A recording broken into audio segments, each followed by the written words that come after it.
الان خدمت گزارشگر خوب من و تو 25 شهریور 404 تجمع خانم‌های سیاه‌پوش که متاسفانه اون سمت انقلاب سرکوبمون کردن الان اومدیم تئاتر شهر برای مهسا.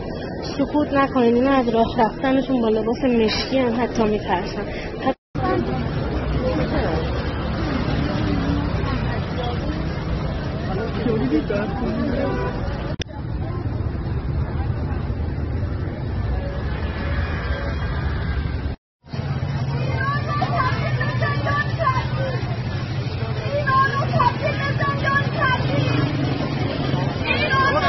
بابا چیکار با من دادی برو.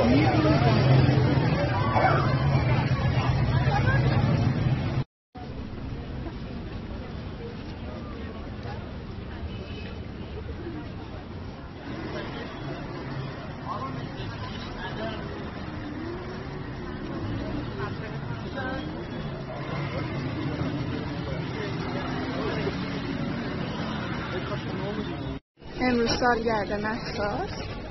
اکثر مردم مشکی پوشیدن. اینجا اکثرا مشکی پوشیدن.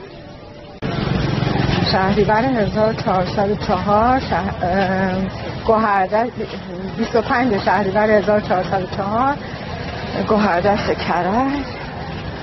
اینی که جمعیت مشکی پوش خیلی زیاده و مردم اومدن ولی به شدت جو امنیتی هستش.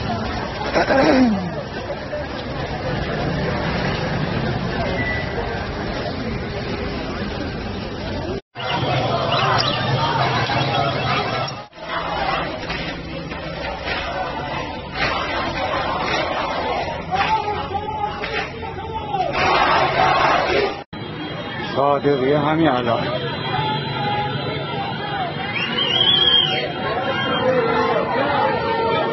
مرگرد دیکتاتور،